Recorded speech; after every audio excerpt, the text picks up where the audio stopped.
Assalomu alaykum futbol muxlislari va futbolsevar do'stlar. O'zbekiston va dunyomizda ro'y berayotgan eng so'nggi va qiziqarli xabarlar bilan ushbu kanal o'z ishini boshlaydi. Agar siz kanalda yangi bo'lsangiz, albatta obuna bo'ling. Xabarlardan birinchilar qatorida xabardor bo'lish uchun qo'ng'iroqchani bosib qo'ying. Bizni qo'llab-quvvatlash uchun ushbu videoga like bosishni unutmang. Bugun Turkiya Superligasida qiziq to'qnashuv. Istanbul Başakşehir o'z maydonida Galatasarayni qabul qiladi.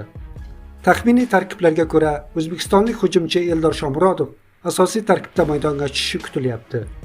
U hujum markazida o'ynab, Galatasaray yulduzi Mauro Icardiga qarshi to'g'ridan-to'g'ri kurash olib boradi. Yosh futbolchimizning yana biri Abbosbek Fayzullayev esa ehtimoliy zaxiradan o'yinga qo'shilishi mumkin.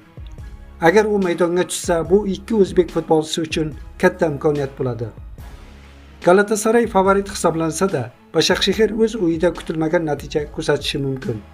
Agar Shomurodov o'z imkoniyatini ishlata olsa, u jamoasi uchun hal qiluvchi gol muallifiga aylanishi ehtimoldan xoli emas. Biz esa hamyurtlarimiz Eldor Shomurodov va Abbosbek Fayzullayevlar o'ynayotgan Başakşehir jamoasiga omad tilab qolamiz.